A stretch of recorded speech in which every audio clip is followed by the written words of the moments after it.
isso não era a verdade. Caiu a ficha. O negro, o branco, o rico, o pobre, todos devem viver plenamente em união, respeitando as diferenças. Diga não à discriminação. Meu coração me faz compor, sim. A alma é de artista e a vida de professor.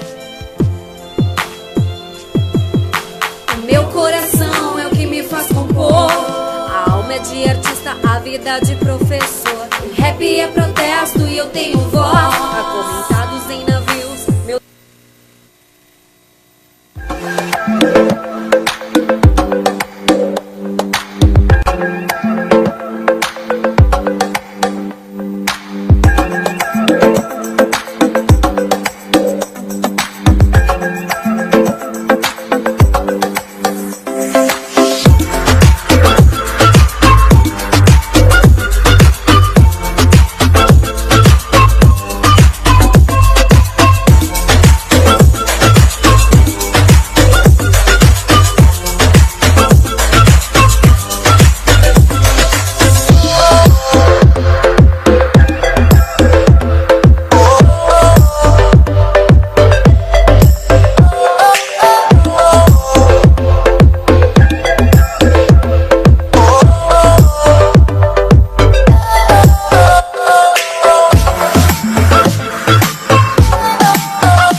Boa tarde a todos os ouvintes e seguidores da página Rádio TV Destaque. Estamos ao vivo aqui pela live, então, no programa Diversidades. Hoje com um convidado muito especial, o Tevinho Poeta, mais conhecido, né? Mas o Tevinho é o Estevam Fontoura, é isso? É isso mesmo. Morador aqui da nossa cidade, um grande amigo aí da nossa comunidade, um apoiador, um sambista, compositor, então tem uma história aí na área cultural, mas também na vida profissional, aí, junto com a refinaria, Alberto Pasqualini, aqui de Canoas. No decorrer aí da nossa programação, vamos estar conversando um pouquinho com o Estevam sobre a sua estada aí no nosso município, a sua história. Estevam, está aberto aí o microfone, fica à vontade para fazer uma saudação aí aos nossos ouvintes. Enquanto isso, eu vou servir no chimarrão, que hoje está frio. A Jana, eu conheço ela já há bastante tempo, acho que logo que vim morar aqui em Esteio, deve fazer uns 20 anos, de 18 a 20 anos que eu moro aqui. E eu conheço a Jana das militâncias políticas, da área cultural. Enfim, a Jana, assim como eu, né, somos agitadores culturais e também agitadores políticos, né? E conheço a Jana dessa época. Até, inclusive, quase fizemos teatro junto, né? Sim. Um teatro institucional que a gente fazia na Refap, que é Petrobras. Então, é isso. Eu milito, eu gosto de militar, né?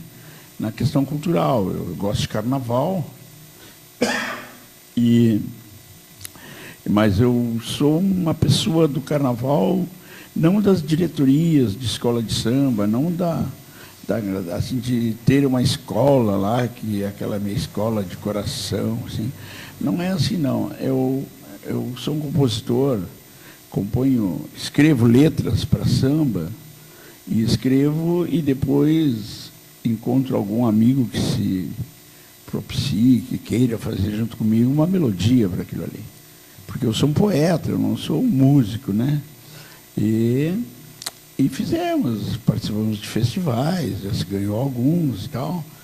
Este ano, o Carnaval de Esteio, o Samba da Mocidade, da Escola Campeã, era de autoria de Tevinho Poeta, né? Muito bonito, por sinal, né? A cidade saiu linda na avenida. Eu estou com o samba ali no celular, não sei se depois dá para rodar no celular aqui e tal. E é um samba que fala da Sítio do Pica-Pau Amarelo. É um tema muito bonito que habita a memória das pessoas, né?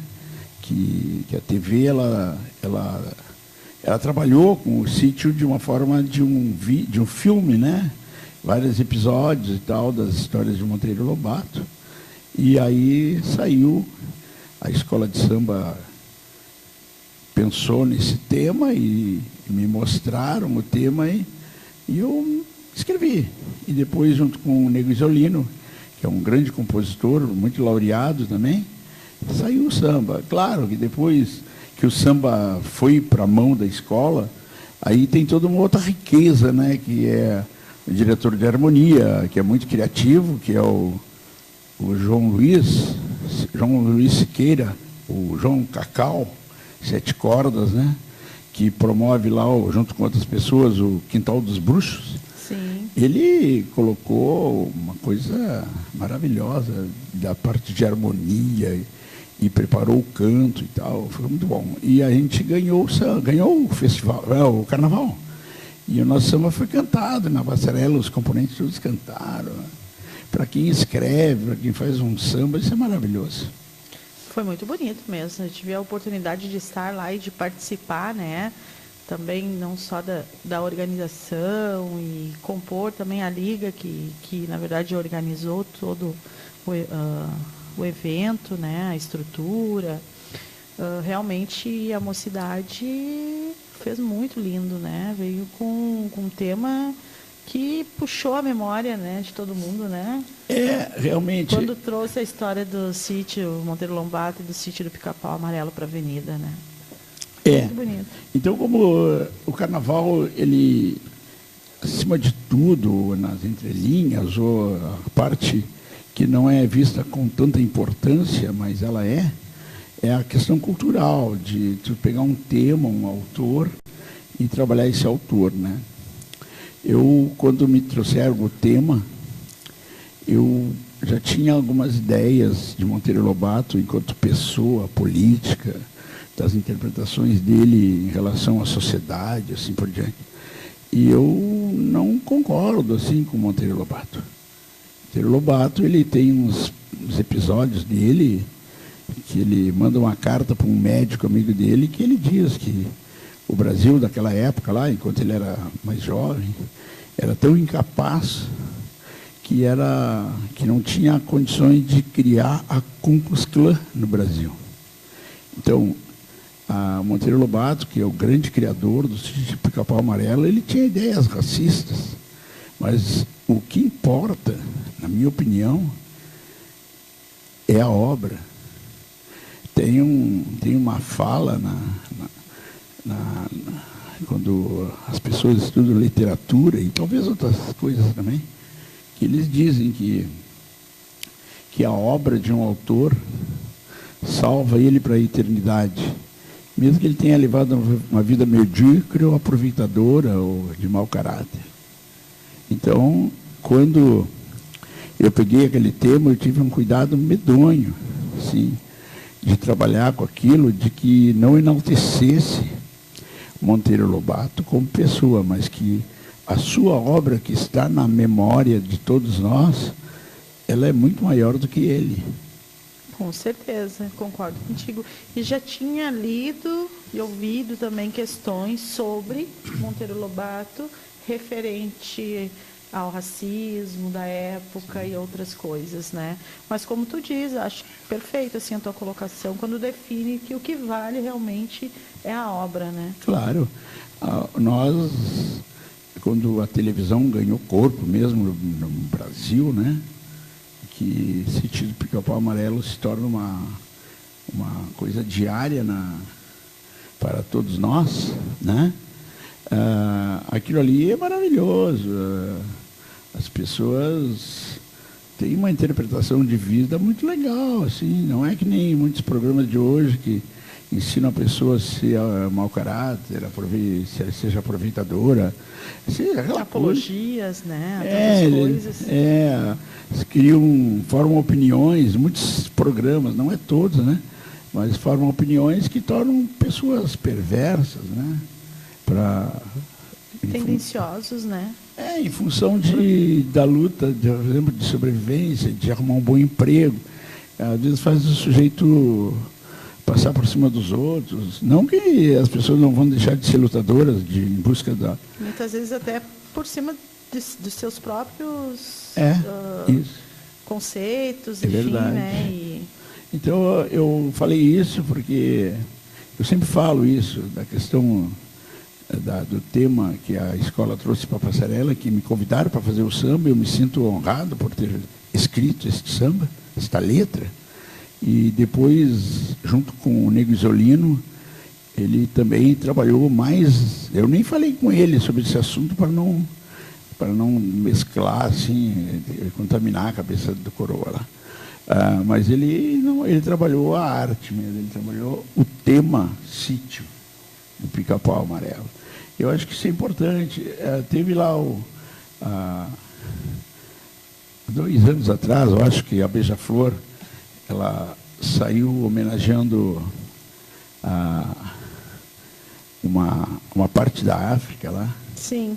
Eu não me lembro bem qual é o tema ali que falava lá. Eu acho que não é da Guiné, acho que é Guiné.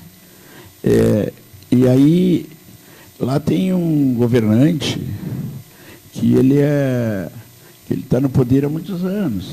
Já tomou? Não, está no poder há muitos anos.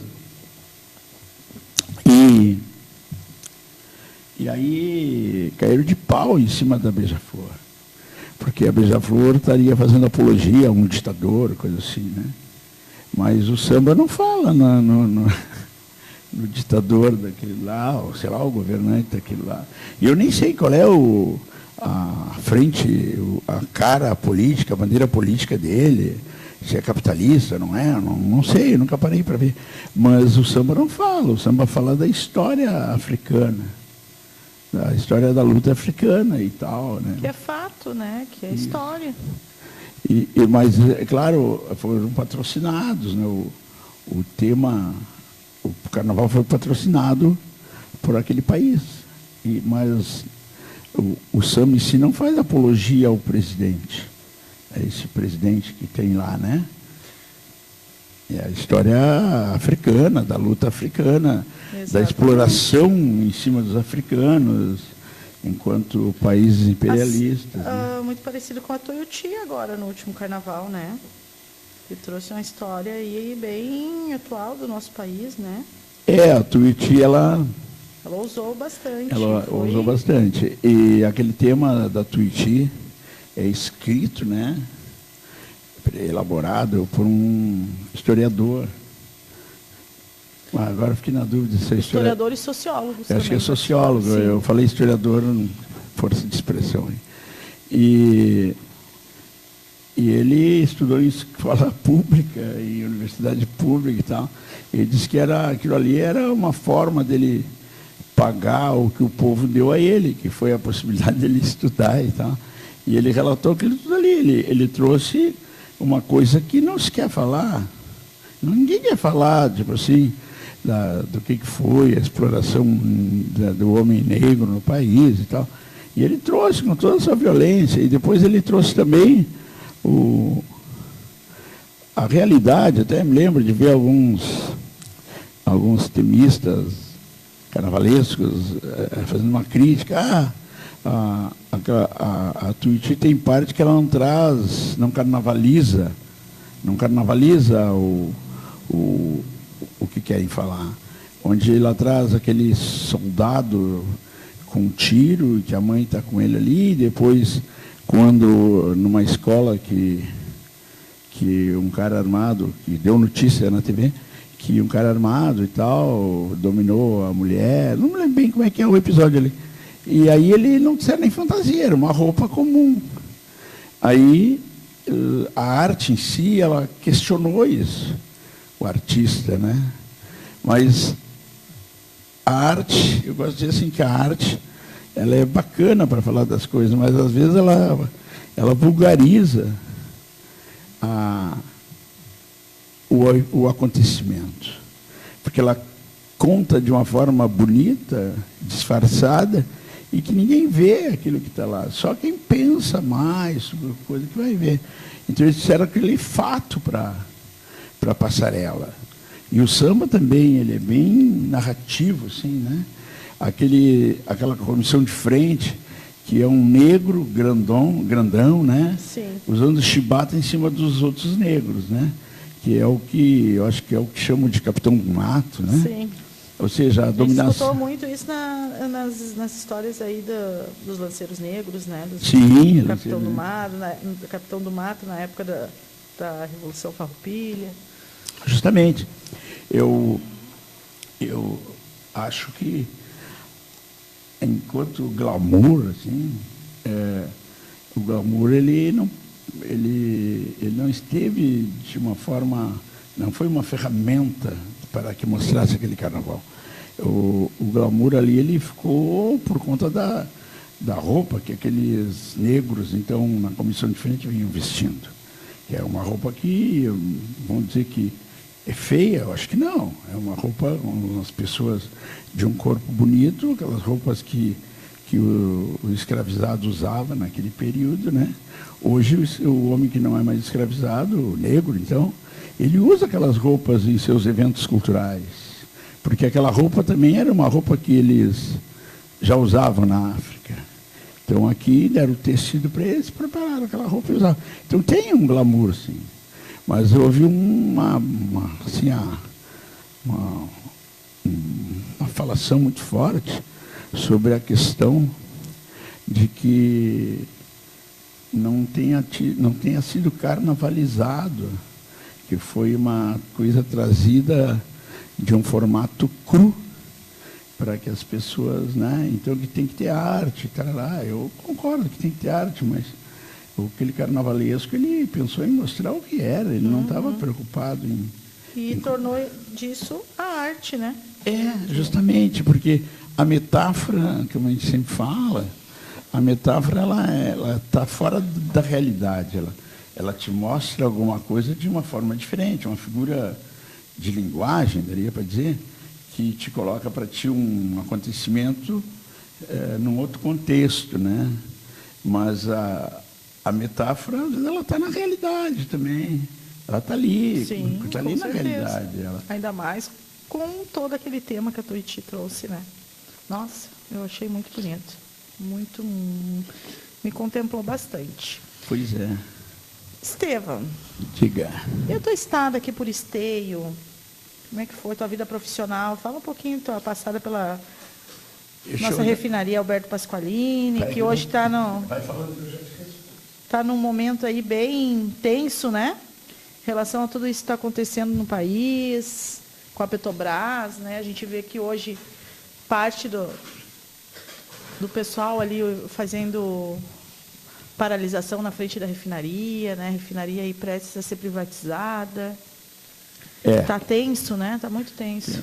A Refap, eu gosto de falar um pouco, eu trabalhei 27 anos quase na Refap. Eu era operador, trabalhava na planta, como a gente diz, dia e noite lá, fazia as trocas de turno.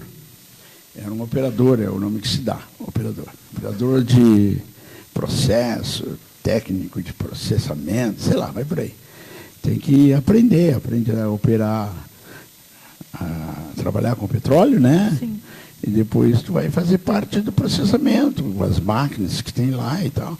É uma coisa bastante automatizada. A mão de obra utilizada, ela não é muita em relação à produção. E eu trabalhei esse tempo todo. Também os sindicatos de petroleiros, eles são sindicatos que sempre trouxeram provocações políticas e tal, né? E não obstante a isso, o próprio petroleiro ele tem muita informação da própria empresa sobre várias coisas, né? Então, um trabalhador de Petrobras, por exemplo, ele é uma pessoa capacitada do ponto de vista, vamos dizer, ideológico, de não concordar com certas coisas, enquanto um grande setor da sociedade está concordando, e ele vai lá e apresenta aquela contrariedade. Então, eu trabalhei esse tempo todo, e aí eu quero dizer que a Refap, então, falando da Refap, pelo meu conhecimento, então, por ter lido bastante sobre isso, elaborado algum trabalho cultural também em função disso, eu me lembro que a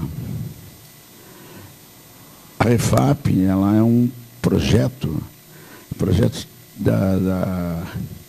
é um projeto vindo de política de base, né? O antigo PTB, né? Com Alberto Pasqualini, que foi um senador, né? Que eles criaram a Refap. Mas, para ter uma ideia, a Refap ela tinha tudo para não dar certo.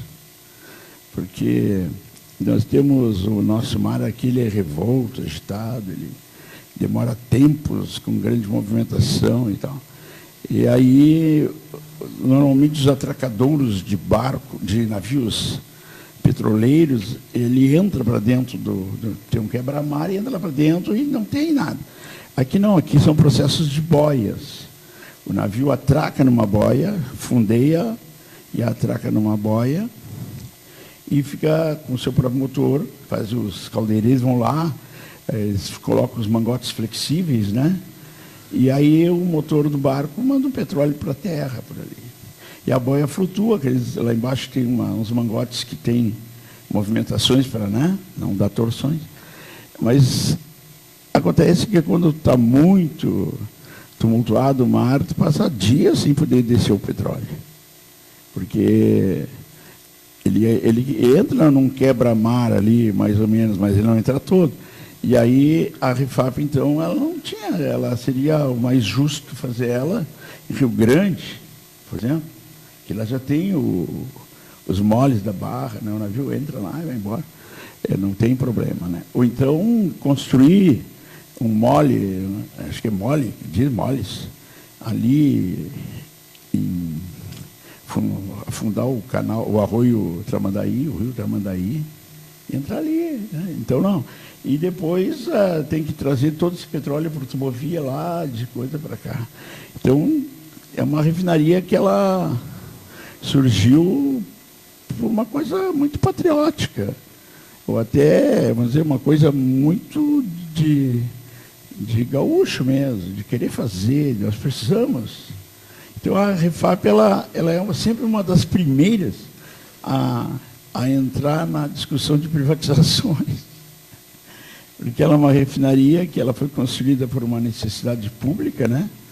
De ser um Estado autossuficiente, onde ela para acontecer, a engenharia da época dizia, vamos usar essa aqui, porque senão não usar essa aqui, não vamos ter nunca esse troço aqui. E a refinaria, ela começa a sua construção e para várias vezes. Era aquela coisa, temos que começar a fazer, senão não vai dar. E aí ela é feita durante um tempo, recomeça de novo. Então, a refinaria Refap aqui, ela tem umas coisas de gente teimosa e forte. Precisamos fazer, porque o governo, E a resistência está sendo grande também. Sim, né, porque o governo, das épocas todas que se passou, todo o governo central é um governo muito forte, né? Ele não queria que surgisse a refinaria aqui. Não queria. Tanto é que, alguns anos depois, eles construíram uma refinaria no Paraná, que é muito maior que a Refap. A Refap, hoje em dia, ela está bem maior, porque não em quantidade de barril produzido, desmanchado em petróleo, destilação, mas em aproveitamento de produtos que antes não tinham destino nobre e hoje tem, que é o coque, por exemplo, que tira todo hidrocarboneto e transforma esse hidrocarboneto em diesel de qualidade, gasolina de qualidade. Então, aumentaram áreas que tiram o enxofre da gasolina. A gasolina pode ser exportada, né? Mas o Paraná não. O Paraná ele construiu uma refinaria de grande porte para produzir, pegar vários barris de petróleo e sair produzindo. Então, quer dizer assim, a refinaria Walter Pasqualini, de um ponto de vista econômico de um capitalista que quer ganhar dinheiro e tal, ela tem que ser fechada lá do ponto de vista desses caras. Porque eles não estão preocupados com o Rio Grande do Sul. Não estão, eles estão preocupados com o lucro. Né? E as coisas sociais, quem cuida das coisas sociais são os militantes, né? Os militantes e tal. Somos nós, né? É nós, aí. Sociais. Isso aí, porque nós sabemos que a refinaria aqui ela é importantíssima para o desenvolvimento regional. Também do ponto de vista de impostos, né? Por exemplo, eu conheci um senhor que ele tinha uma fábrica de coisas esportivas, né? Depois ele só ficou fabricando bola, que era o Edson, de Canoas, bolas Edson, né? Ele disse para mim, eu quando vim morar aqui em Canoas não tinha asfalto, era um paralelepípedo e ruas embarradas. Aí a refinaria se instalou, 10 anos depois ela ficou sem pagar algum imposto por benefício. 10 anos depois a Canoa explodiu, porque o imposto de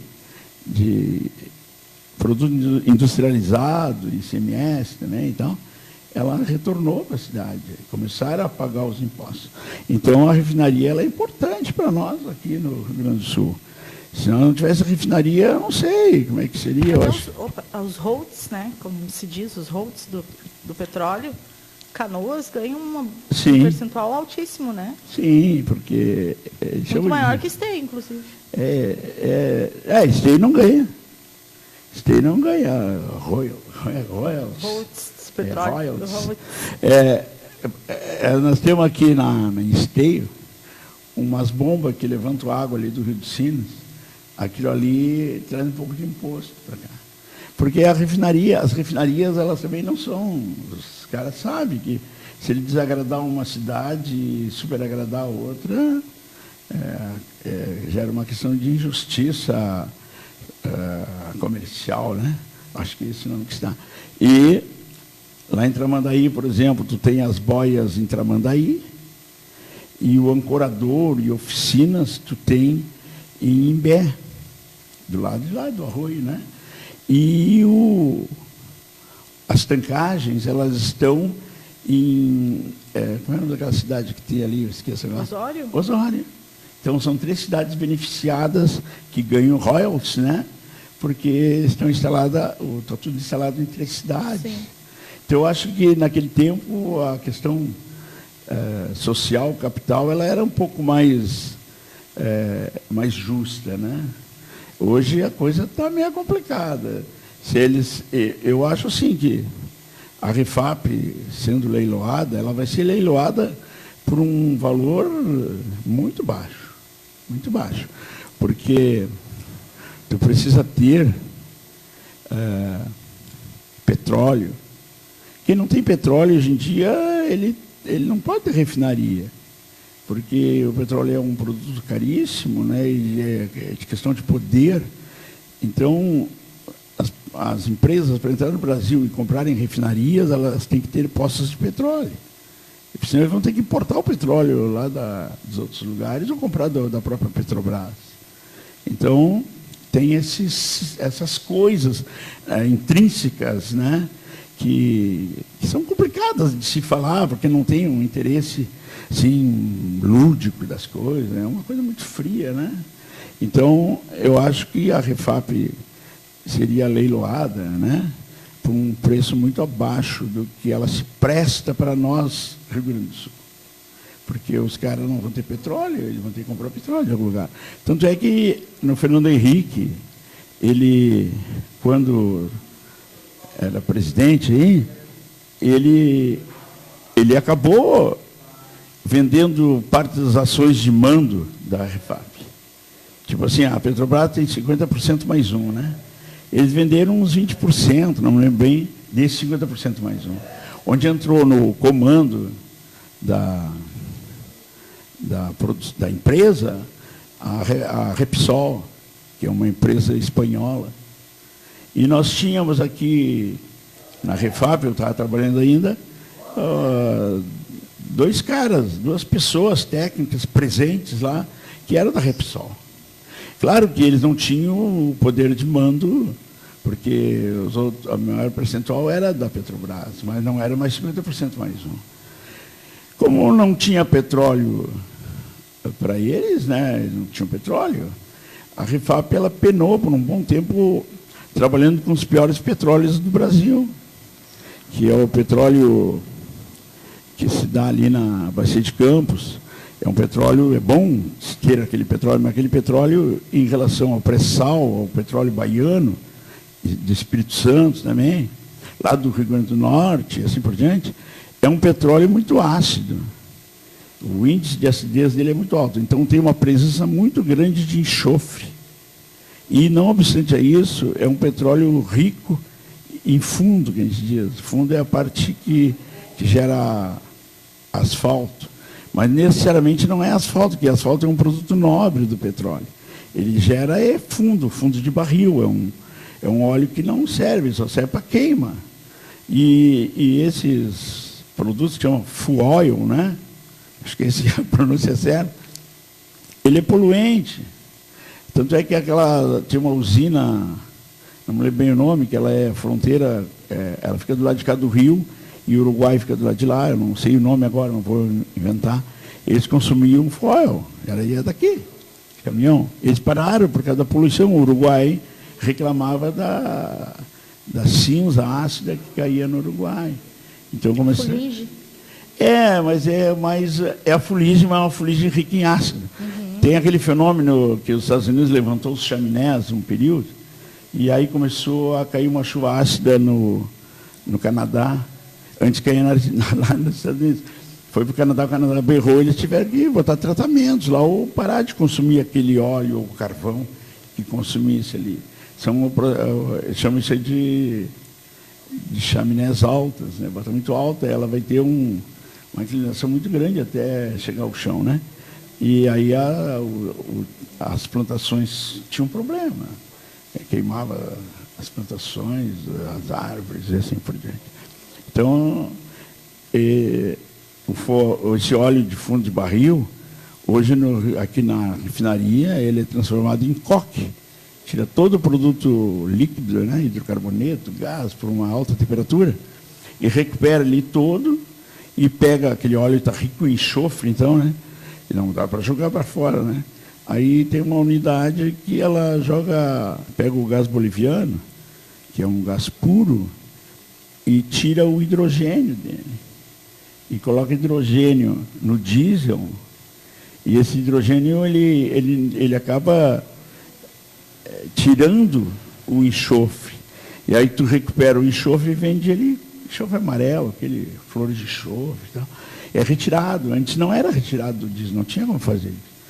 Com gás boliviano, tu conseguiu pegar aquele fundo de barril, não servia para nada, e acumulando nos tanques, transformou todo em coque, que tu manda para São Paulo, ele diz, trabalho com isso lá, dá um outro beneficiamento. E nós ficamos aqui com as gasolinas, como dizem. Né? E isso aí favorece o abaixamento de carga, né?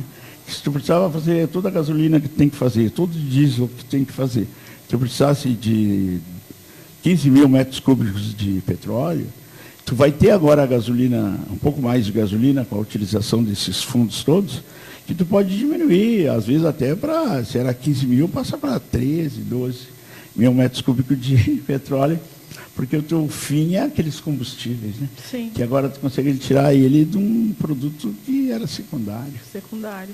Então, eu tive a oportunidade, deixa eu ver, quase 4 anos atrás, de trabalhar numa empresa Signi. A Signi, ela era uma empresa terceirizada pela Petrobras, né? A Signi ganhou, então, na Petrobras,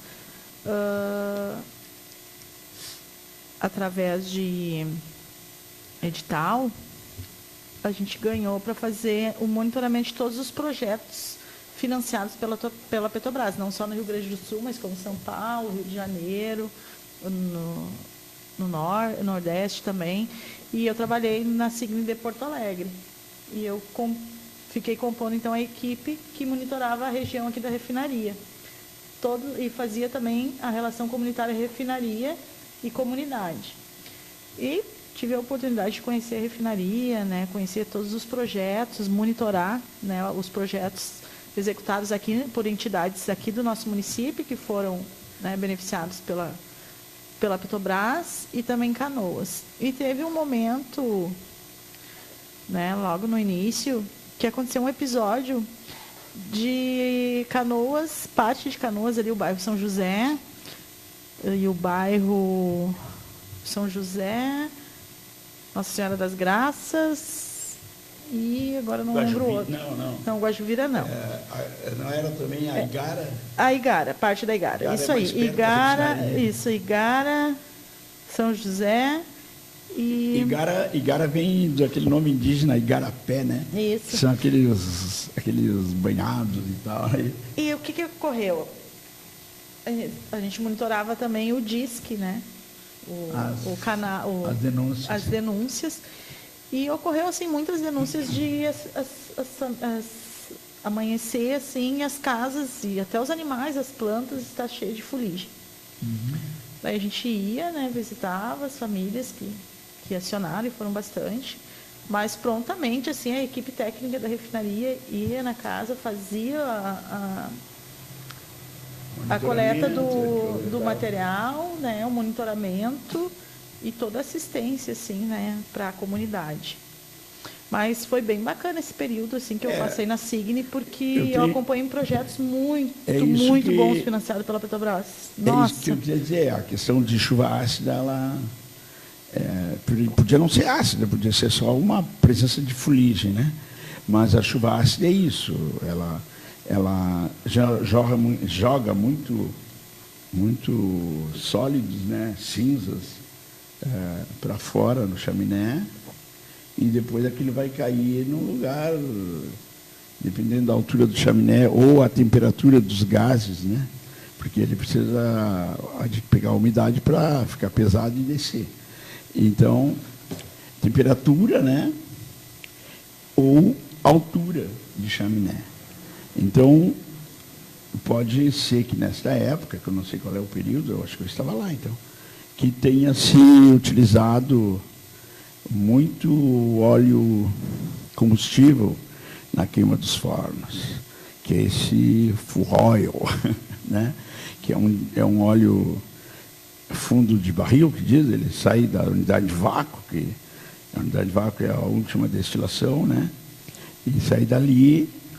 E ele é um óleo que fica pastoso e a temperatura ambiente normalmente já fica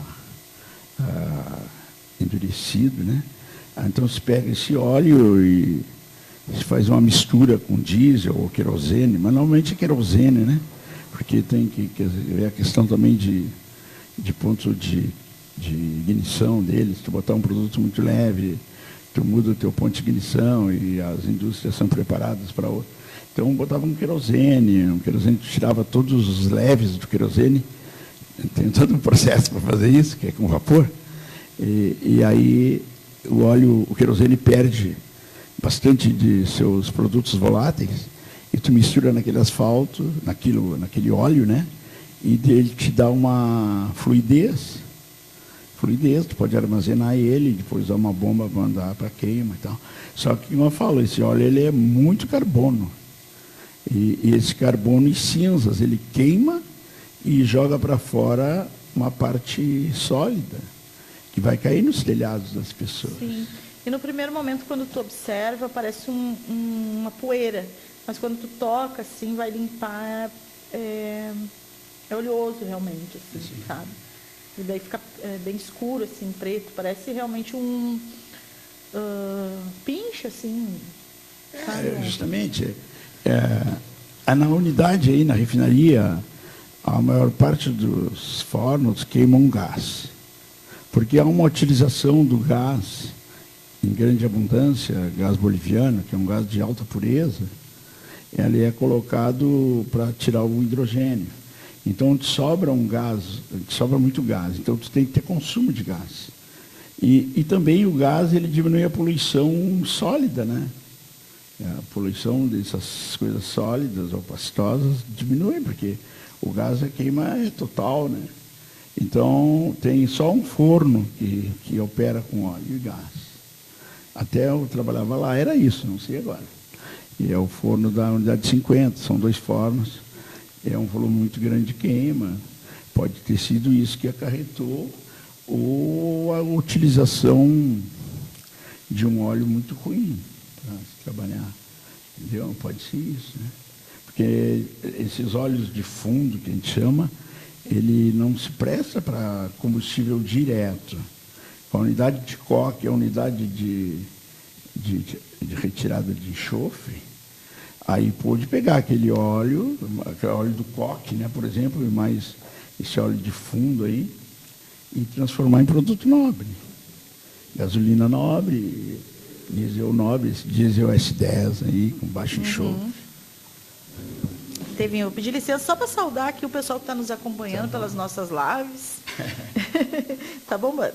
Marcelo Nascimento está nos acompanhando, o grande Marcelo, lá de São Paulo, consultor na área da infância, já esteve aqui numa oportunidade, no programa Fala Conselheira, já foi conselheiro tutelar lá em São Paulo, tem um vasto conhecimento aí na área da infância, é um militante dessa área de direitos humanos de criança e adolescente, já trabalhou no governo federal no período com a ministra Maria do Rosário, na época, né, Marcelo? Saudação em tê-lo aí nos acompanhando ao vivo e convidar já de imediato para o dia 7 de junho, Marcelo, o nosso seminário do Conselho Tutelar aqui em Esteio, tá? Está convidado, se estiver aqui pelo Sul, por favor, nos prestigie, então, com a tua presença aí, o nosso segundo seminário do Conselho Tutelar, que vai acontecer na Câmara de Vereadores aqui de Esteio, a partir das 13 horas.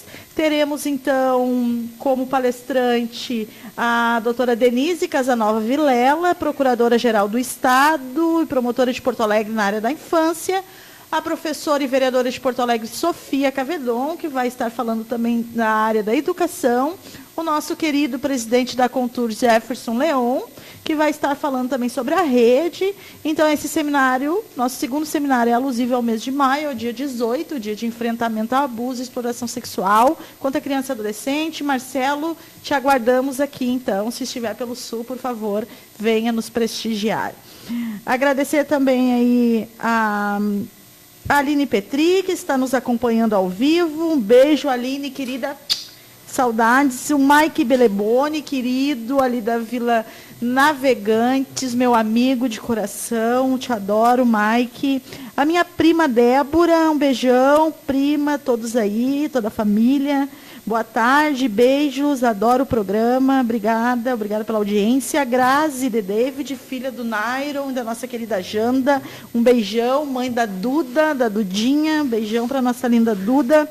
O Charles Skoll, assessor parlamentar do nosso vereador Léo Damer, querido Charles, companheiro então da nossa amiga e militante feminista Natália, que tive a honra de receber na semana passada. A Vanvan Pereira, minha colega da enfermagem. Beijão, Vanvan, saudades. A Kênia Carvalho, professora, a militante ali do sindicato do CISME. O Eugênio Carlos Ávila, meu amigo, lá de Canoas. Trabalhamos junto na Secretaria Municipal de Meio Ambiente de Canoas. Um abraço, saudades de todos vocês aí de Canoas. Um grande beijo, obrigada pela audiência. Então, sigamos aí no nosso bate-papo com o Estevam. Vamos lá, Estevam. E aí, e a tua parte compositor? Fala um pouquinho para nós. Eu acho assim que a arte, ela é uma das coisas que ajuda o ser humano a sobreviver, sei lá, a suportar algumas coisas, eu acho isso. Né? Mas é uma questão mais psicológica, mais lá do psiquiatra. Né? Mas eu já li sobre essas questões, assim, e ser criativo através da arte é uma coisa maravilhosa. Então eu queria falar aqui da Sandra Tarragó, que eu convidei ela para vir, ela foi quem elaborou o tema para que a escola se construísse na avenida, né? Aquela coisa que eles chamam cronológica, cronograma, que dizem também que é a distribuição da história enquanto pessoas, uma coisa física que mostra essa arte, que mostra essa história, né? Sim. E ela é Sandra Tarragó, ela já esteve aqui, ela é amiga como é que é, que tem o programa... A Gaia? Cigana. A do Cigaia? A Lori? Lori, são amigas, moraram no mesmo bairro e tal. Tem uma luta delas, assim, mais social e tal. E, então, para falar assim, que ela também é uma pessoa que é uma militante política também. Ela mora lá na Bom Jesus, conheci ela através da Escola de Samba Copacabana, que um dia ganhamos um festival lá. E fiquei amigo dela, conheci ela, estive também no SET, que é um centro de estudos de tema-enredo. Né? E ela é uma temista, ela já tinha a verve, né? Sim. E ao fazer o curso ela se desenvolveu mais e hoje ela é uma das coordenadoras do curso. Ela também ela é uma das diretoras da Liga Estadual sobre Carnaval, eu não sei dizer bem o nome agora. E ela lida com a arte, né? Eu também queria falar da Gislaine. A Gislaine, ela tem um bar lá em Porto Alegre, um bar de samba, e é coordenada por mulheres, assim, muito bacana. Olha que legal. Que está lá o filho dela, que trabalha na Copa, mas quem funciona ali nas mesas, conversando, tá, é uma negra muito bonita. Eu digo que ela é de Oxum. e também o Vinícius, advogado aqui de Esteio, doutor Vinícius, aí, conheci na infância, né? E o Rodrigo, que é um técnico de informática muito conhecido também. Eles estão ali na minha live. Estou acompanhando a live. Obrigada pela audiência, obrigada por estar acompanhando, né, a entrevista aqui com essa personalidade do nosso município, um grande amigo, um grande militante aí na área cultural. E é sempre um prazer recebê-lo. Eu queria falar também rapidamente sobre o de Paula, que viria comigo, que é um compositor, já é meu parceiro de músicas, que ele é músico, ele tem CD gravado e tal. Aquela coisa, ele não cresce porque precisa de dinheiro, aquela história toda, né? Que todo mundo sabe. Mas ele tem já CD gravado de sambas, de swing, um swing bacana, né? Um swing que fale de apologia ao corpo da mulher, que tem muito swing que é assim, mas é um swing romântico, que fala de coisas boas, né? Então ele deve estar escutando, que eu mandei o link da rádio para ele. Ele não pôde vir, porque não tinha... Mas não faltará oportunidade, De Paula. Te aguardamos e o convite ainda está em aberto. Assim que tu puder, né, tiver disponibilidade, tempo, e pode vir, que com certeza vai ser muito bem recebido. Eu tenho um livro que eu lancei ano passado, que é sobre poesias de carnaval. Ah, sim, eu tive o prazer de conhecer lá foi no almoço da Liga do Carnaval aqui do município, tu estavas, né? Justamente, tu foi lá, isso. A gente conversou lá, né? Mas ficou muito legal. Um livro feito pela editora Versos, que é do nosso amigo Esteban. O Esteban é um grande profissional também, né? Tem auxiliado aí muitos poetas aí do município, né? Então, a organizar seus sonhos, né? Compor seus livros. Ele é uma pessoa muito técnica, assim. Sim. Tem uma cultura muito vasta, né? Sobre todos os aspectos. Ele é um jornalista também. Ele é bem influente, tanto é que tem uma ideia, eu sou carnavalesco, tal, conheço as pessoas da Rádio Gaúcha lá, né? Mas eu não faço parte do mundo lá, privado deles lá e tal. E ele conseguiu um espaço para a gente ir na rádio, né, mostrar o livro, falar do livro. Quem faz o prefácio é o Renatinho Dornelles, que é da Gaúcha, que tem programa de carnaval. Sim. Que ele falou, ele se prontificou a fazer a orelha, né? O prefácio, né? E a gente foi na rádio uma noite lá, numa noite de sábado. Estava muito bacana lá, o escritor lá estava lá na rádio, um programa de carnaval, né? Meus poemas de carnaval são de uma vivência, assim, né? Uma vivência carnavalesca, criança. A mistura perfeita. Posso ler? Faz, claro. Então, muito legal esse aqui. A escola de samba da vida é o lado bom. Cria na gente o belo da estética e o som. Ensina e transforma, mostra perspectivas, gera muitos artistas, sonhos e expectativas. É a mistura perfeita, brilho e movimento, produtos da dialética, táteis e sentimento. Resultado complexo, cenas, teatro, a ilusão. A passarela é o tempo, compasso do coração. A passarela é o tempo, realmente. Muito, muito bonito. Eu tenho comigo, eu acho que... Para quem já desfilou, né, e nós que, né, que participamos e... Assim, Nossa, a passarela, o momento em que tu tá ali na passarela Nossa. Justamente. É maravilhoso.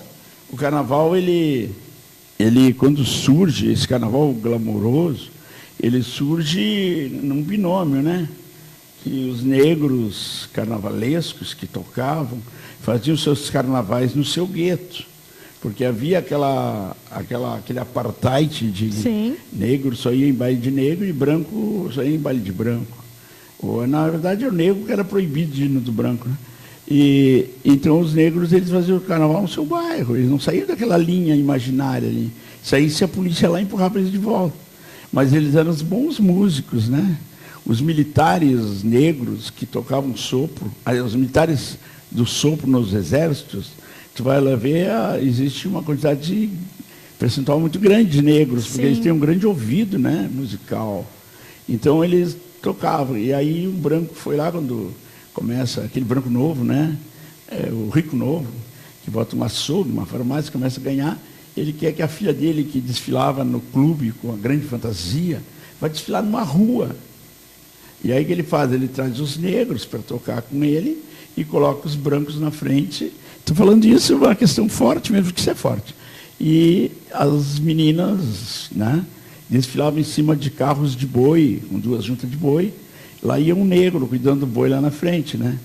E o restante lá atrás e os negros tocando. Por isso que eles chamam de cozinha, a cozinha da escola, porque isso é uma alusão àquela coisa preconceituosa de que o negro não passa da cozinha na Casa Grande, né? Então ele não passava da cozinha, ele ficava tocando. Então vem para tocar e fica aí. E aí esse começa a ter um glamour, né? Só que quando precisa de um mestre-sala que não existia, que era para proteger a mulher que trazia o pavilhão da escola, a menina, uma menina bem educada, muitas vezes, muito pura. Um outro idiota da mesma casta, que tinha um outro bloco, por exemplo, ia lá rasgar a bandeira que a menina trazia, uma questão covarde, né? Era uma mulher, se fosse um homem já ia pensar 2 vezes. E ele trouxe um negro capoeirista. Isso aí, isso que tu traz, tu resgata a história no período D, mais ou menos? Eu não sei te dizer a data, mas ela é bem lá adiante. E aí ele traz o negro para dançar com a família. Porque a gente vê atitudes bem, agora, né, no nosso século XXI, muito parecidas, né? Sim. Aí ele traz um negro capoeirista com uma navalha, porque o mestre Sala, muitos dançam com uma navalha. É com um leque, dentro daquele leque tem uma navalha. Porque os ousados vinham, ele cortava os caras, por exemplo, assim, né? E então o negro vem para frente com a sua arte para proteger a bandeira. Só que o negro aprendeu a fazer carnaval. Ele foi aprendendo, depois há umas questões sociais, leis novas aí que tira toda aquela palhaçada de que negro vai para cá e branco vai para lá. O negro aprendeu. Hoje em dia tem presentes negros nas escolas de samba. Então aprendeu a fazer o carnaval. Então esse glamour que nós gostamos, que tu falou agora aí, ele é uma coisa que não tinha antes. A pessoa desfilava com sua roupa numa rua empoeirada. Tem uma história muito forte, que uma historiadora aqui do Rio Grande do Sul, daqui de Esteio, a Iris.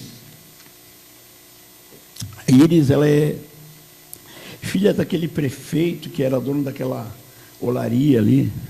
Essa olaria, foi uma olaria, hoje é um terminal de combustíveis aqui em Esteio.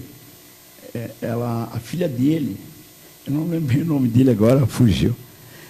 Ela é Germano, Iris Germano. Ah, sim. Ela fez trabalho de mestrado falando dos 2 carnavais que tinha em Porto Alegre, num período que é o carnaval da Getúlio Vargas, que era um carnaval burguês, com muito dinheiro, que a Pepsi Cola patrocinava, a Brahma, e vamos embora. E o carnaval da Ilhota, onde nasceu no Piscine e tal, que eram 2 braços do rio, Resto Ipiranga, que se dividia, fizeram aquilo por causa das enchentes. Então tinha a Ilhota, que ficou um pedaço de terra no meio. Ali tinha um carnaval de pobre, tudo empoeirado e tal. Então tinha 2 Rémon em Porto Alegre, eram 2 carnavais distintos. Carnaval mais de negros, né? E um carnaval de uma outra casta lá, que desfilava pelas Getúlio Vargas, com patrocínio, com dinheiro. E o outro carnaval lá dentro, que não tinha cobertura jornalística, nada, estava lá dentro.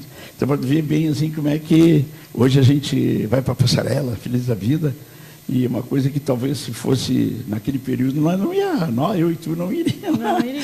Estaríamos fora desse contexto. E nós ia ficar lá na gueto, né? Porque tem uma questão lá de... na Cidade Baixa. Isso. Carnaval dos Loucos. Então, assim, eu tenho até uma coisa escrita sobre isso, só que eu não estou achando. Está aqui. Achei. Eu vou ler aqui. Tá. O Carnaval, esse é o título que eu dou a esse texto poético. Mas o Carnaval, quando começou, era uma festa de negros e periferia. Gente pobre que queria diversão. Cada casa tinha um bloco e alegria.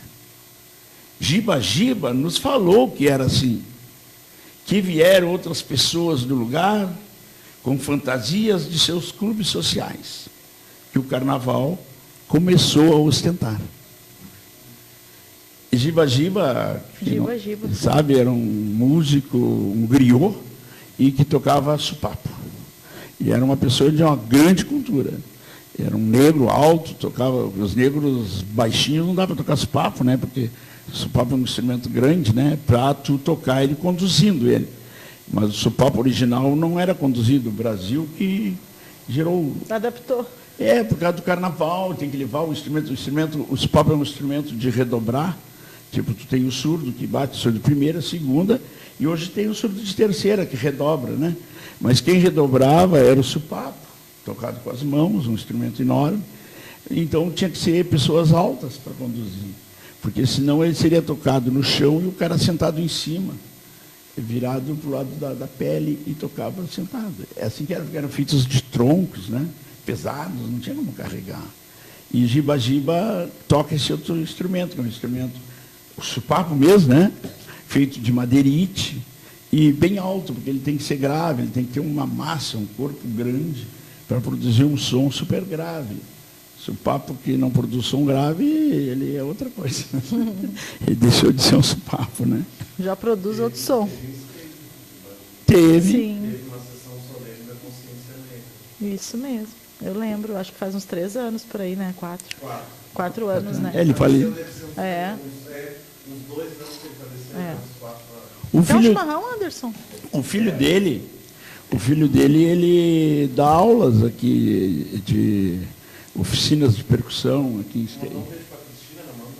A Cristina está no ar? Está nos acompanhando? Não sei, porque ela, quando saiu de casa, ela estava... Ah, não, temos que mandar um beijão para Ela a Cris, estava a deitada queridona e Cristina. que ela não estava legal, assim. A Cristina, ela hoje é escrivã, né? Ela foi escrivã, toda a carreira nossa dela. delegacia de polícia, né? Uma grande profissional. Isso, a Cris ali teve a uma Cristina- participação muito importante na criação do nosso posto, né? Da mulher. Uma das primeiras mulheres a Aqui, trabalhar. Sim. É, Então, acho que está aberta aqui o convite também, Cris, ao vivo, né? A tua participação aqui na Rádio Destaque. Aí ela vem, porque a Cristina, ela tem uma boa fala e tem um acúmulo de experiência muito boa Muito sobre bom, a que questão bom. de Precisamos. polícia, né? Polícia social, tá? Ela sempre foi uma policial muito forte do ponto de vista humano, né? Eu acho que... E uma mulher também, né? E ela Hoje pode vir aqui, sim, acho que está na hora de trazer ela aqui ainda pra falar. sofremos, assim, pelo fato de ser mulher, principalmente nesse espaço ainda quase que majoritariamente composto por homens, né? Agora que está havendo uma renovação, né? Sim. Eu acredito que a Cris ela tem entrado nesse espaço num período ainda que era muito masculinizado, né? Aqui em Esteio, hoje a polícia ela é bem suave, mas tem um tempo assim que a polícia ela era uma coisa assim muito ofensiva, né? Que é da natureza também do evento, do que se faça. Tu tem que, às vezes, tratar o bandido, né, com uma certa rudeza, né? Firmeza de palavra e tal, mas muitas vezes o policial ele tratava todo mundo, até a vítima, por exemplo, com aquela rudeza. Verdade. A Marina, E né? ficou pouco tempo, Ficou muito pouco tempo. Bah, que ela atendia o posto da mulher. sim. Ela foi do posto, mas ela também foi delegada. Aonde, eu não sei se a Cristina falaria isso que eu vou falar aqui, né? Onde o delegado que tinha na época não gostava que tinha posto da mulher, ou uma outra Não delegada. gostava mesmo. Uma outra delegada. Delegados não gostam. Então, quer dizer, ele é um cara que a Cristina lidou muito bem Não, com e ele. é justamente isso que o Estevão fala, né? E que a gente pode ver, né? Tem resistência dentro do próprio serviço, né? Da questão de gênero, né? Isso é uma coisa clara, verdade. assim, dá para ver nitidamente, né? É, exato. Mas Até, assim não também- consegue acompanhar as próprias leis estabelecidas, né? Mas assim também, como a própria mulher, às vezes ela entra no serviço de polícia e ela se torna... Quer uma rapadura? Não, obrigado. Quer uma rapadura? Ela também acaba assumindo um pouco daquele formato agressivo também e tal, porque é uma questão de estar junto, né? Mas a minha mulher não fez isso, a minha patroa ela não fez isso. Não fez. senão eu estaria sem um molho. Mas, Não, a mas Cris é a Cristina, agora a gente tem uma humana neta, mesmo, muito querida. ela nunca veio para o carnaval, assim, agora que ela está aposentada e a neta está lá. Mas a gente- eu tenho visto ela bastante. A Esther, minha filha, é historiadora, né? A mãe da Ela é historiadora, ela dá aula hoje ali no Premem, e ela é historiadora, e ela trabalhou com muitas coisas do carnaval. Ela já Bacana. fez um samba enredo, junto comigo e outras pessoas, que falava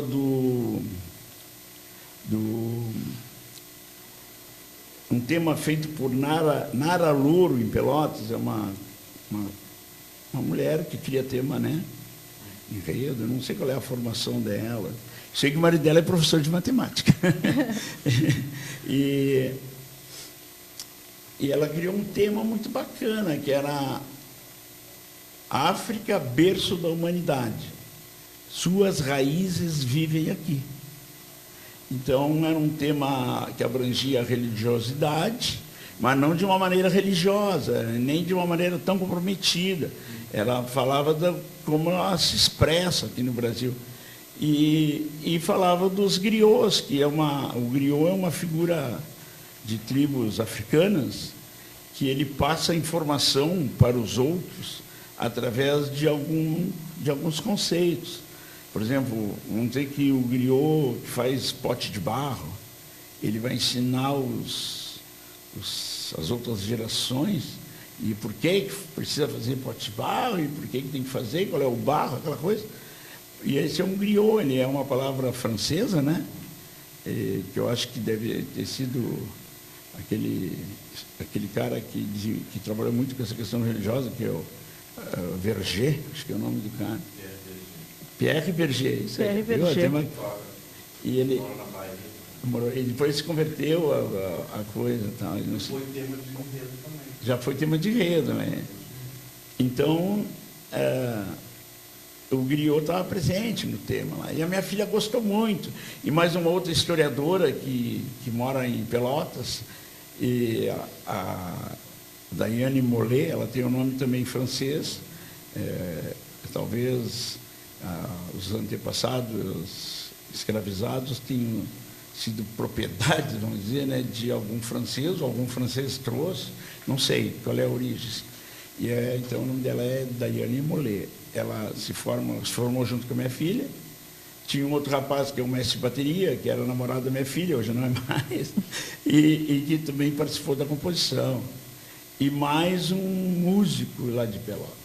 E a gente construiu um samba muito bacana, assim, sobre aquilo.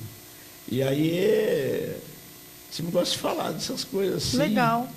Que são acontecimentos que marcam muito a minha trajetória, assim, né? Eu vi elas bastante acompanhando o Carnaval Municipal. Sim, aqui, várias atividades eu encontrei com vocês, né? Como te falava. Como eu falava, a Cristina, essa policial e tal, ela gosta de samba. Quando a gente se conheceu, a gente ia para Porto Alegre e tal, né? Aí depois vai mudando as coisas. E com uma menina que nasce, a Bettina, e a minha casa ela é muito musical, assim, né? Ela vem, ela gosta, e aí ela começa a ir com a gente para o Carnaval. Tanto é que no Carnaval de 2017, ela estava no bloco Negritude com a gente, né? E ela gostou imensamente daquilo. Ela gosta, ela já está indo para o caminho. Então a Cristina vem para o Carnaval a partir da Bettina. Que legal. E os meninos? Os meninos já estão adultos, né? Sim, eles moram em Estrela agora. Eles fizeram o voo do ninho. Migraram para Estrela? Que lá tem parentes nossos lá, né? Da Cristina avó. A princípio alugaram uma casa, um apartamento, mas a Cristina tinha 2 terrenos lá. E a gente fez uma casa lá, está quase pronta, eles vão morar na casa, vão parar de pagar aluguel e tal. E a Cristina vai ter um lugar para ir ficar, como ela já faz hoje. Sim. Às vezes ela sai daqui na quinta-feira, só volta na segunda. Porque está na casa dos filhos, né? Ele não está na casa da mãe, nem de uma irmã. Ela nunca quis ficar lá. Ela, depois que viu? Já temos uma referência. Um dia que, a Cris e os gêmeos. Um dia que tiver uma atividade bacana que a gente gosta, que tem lá, tem a festa alemã, por exemplo, né? Tem festa italiana também lá. E tem a festa negra, que é o carnaval também. Uma festa e é um lugar, uma cidade perto? Não é tão longe. Dá 100 quilômetros. Nós temos aqui um pessoal acompanhando a Eliane Machado, aqui da Teodomiro, do bar da Eliane, que está, inclusive, pedindo um chimarrão. Só chegar, amiga. O chimarrão está em casa. Pode vir. Aqui o assunto hoje é política, carnaval, né? E composição. E vamos isso embora. Aí. E vamos lá. E cultura, né? De uma certa forma. Exato, tudo envolve a cultura, né? Mas eu queria falar também mais do Carnaval de Esteio, então, já que a gente está aqui, a gente já está se encaminhando aí. Nossa, como passou rápido! 15h45 já. Contraído, né? Nossa! É que o Carnaval passado, né? Esse que passou agora, o bloco que eu fazia parte não desfilou, houve algumas dificuldades de da possibilidade de coordenação, que o Cláudio, ele é um cantor, e ele tinha que cantar em São Leopoldo. A agenda dele estava bem intensa, aí, esse carnaval, eu né? sozinho não ia conseguir cuidar daquilo. E aí tomamos a iniciativa de não fazer, então, mas está tudo pronto, tinha até um samba e tal. Mas o Cláudio, ele partiu para a construção de uma escola de samba. Sim, que vamos ter uma escola ele já de samba. falou aqui numa outra programação, né, sobre isso, né? Com a Gaia. Contigo também, Anderson? Que ele anunciou, né, então, Eu assisti aquele programa. a nova escola que está vindo aí para o Carnaval 2019. E aí ele está construindo a escola. Ele e mais outras pessoas, claro, ele sozinho não está sozinho, isso até porque não existe isso. E está vindo, eu acho que é uma escola que ela vem com uma grande promessa de um carnaval mais, sei lá, mais atualizado, do ponto de vista de enfrentamento e tal. E eu estou louco para ver isso acontecer. Como eu já falei, eu não participo de diretoria de escola de samba. Eu gosto de fazer um samba. Gosto de compor, né? Essas coisas. Mas eu estou torcendo pela escola, porque isso que aí merece alguém que se interesse pelas coisas. Tem que haver interesse do próprio carnavalesco, né? Ele ser, como diz a palavra se usa mais, protagonista, né? Da coisa. Eu sei fazer, eu vou lá fazer, né? Claro, aí se vai ter um carnaval com condições não culturais, de luzes, e tal, uma grande passarela, é outra história. Isso aí não é um outro ponto, né, que tem que se desenvolver, negociar. E até o espaço. A gente já está indo, né, para o horário final da nossa programação, e tem tanta coisa que eu gostaria de conversar contigo que tu vai ter que voltar mais vezes, tá, Estevão? Veremos. Mas assim, nós falávamos sobre isso com a Gaia, inclusive, na quarta-feira, que participei do programa dela enquanto representante do bloco Mulheres em Marcha. E que a nossa participação enquanto bloco, assim, nós somos foliões, né, que se juntamos para levar para a avenida uma certa temática na qual, né, nós atuamos na área da militância ali, que é direitos humanos, direito das mulheres, enfim, e nos apaixonamos por aquele momento e nos identificamos com o carnaval, com o movimento carnaval. É um espaço bom de trabalhar com... E nos juntamos para fortalecer esse movimento no carnaval. Mas aí, no movimento do carnaval, né, do contexto do carnaval e tudo, a gente ainda é muito inexperiente, sabe? Porque a gente não tem a experiência enquanto bloco, a experiência que uma escola tem, né? A história, enfim, todo o conhecimento. Porque bloco é diferente de escola. Sim, claro. Né? É muito diferente. E a gente vê isso no decorrer desse tempo que a gente vem participando, né? O quanto diferente é, até pelas regras de avaliação, propriamente dito, na hora do desfile, enfim, né?